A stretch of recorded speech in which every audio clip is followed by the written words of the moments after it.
Testimony. And our next witness is Robert Boyd, a Riley County Commissioner for my district in Manhattan, Kansas. This morning he will be testifying on behalf of the National Association of Counties. Mr. Boyd is in his first term as County Commissioner, was elected in November of 2012. He also owns a dry cleaning business in the district. Mr. Boyd, I thank you for being here today. I also thank you for your service as a combat veteran on behalf of our country, and you may begin your testimony. Mr. Chairman, thank you very much.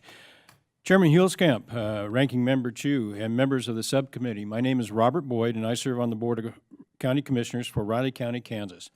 I'm here today representing the National Association of Counties.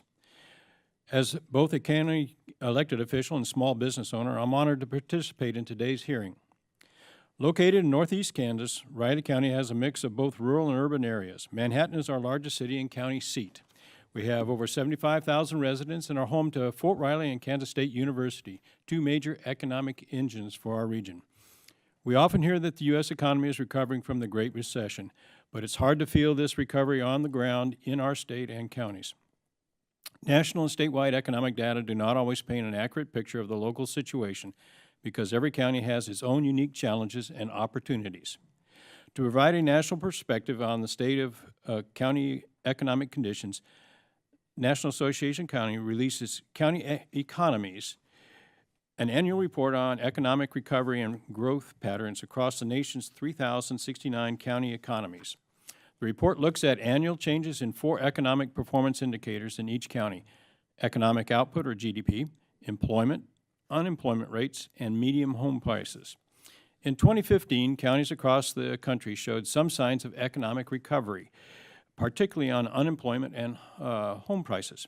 For instance, more than 400 county economies closed their unemployment gaps and saw their home prices reach pre-recession levels. On the other hand, only 7% of county economies have fully recovered to pre-recession levels on all 4 indicators, and 16% have yet to recover on any of the 4 economic indicators. In other words, many counties are still experiencing the recession. The outlook for our nation's small and rural counties is even more challenging. 70% of counties are considered small with populations less than 50,000. Of those, only about 300 small county economies closed their unemployment gaps in 2015. Furthermore, almost half small county economies saw a decline in GDP, particularly those in the South and the Midwest. In Kansas, 100 out of 105 county economies saw job losses or flat employment. Let me repeat that. 100 out of 105 counties saw job losses or flat employment. Only one of the county economies in the state saw higher job growth. Additionally, over 60% experienced a decline in GDP. In Riley County, we've only recovered in GDP and home prices, but are still struggling with jobs and unemployment rates. Many of our surrounding counties are experiencing an even slower recovery. None of our 6 neighboring counties have recovered on all four indicators.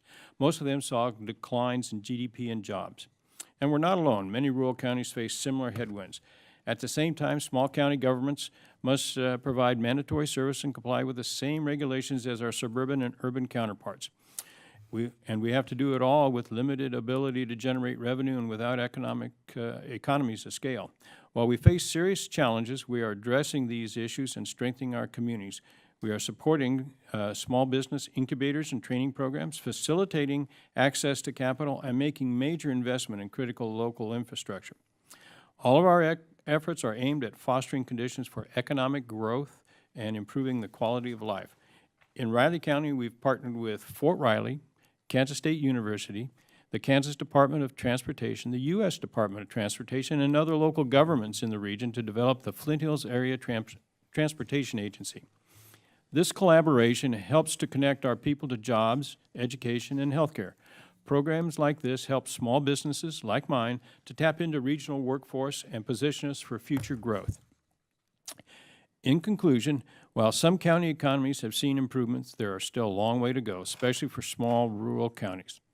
With improved collaboration and flexibility from our intergovernmental partners at the federal and state levels, we can continue to provide the public services and basic infrastructure needed for economic growth and prosperity. Thank you for the opportunity to testify, and I look forward to your questions.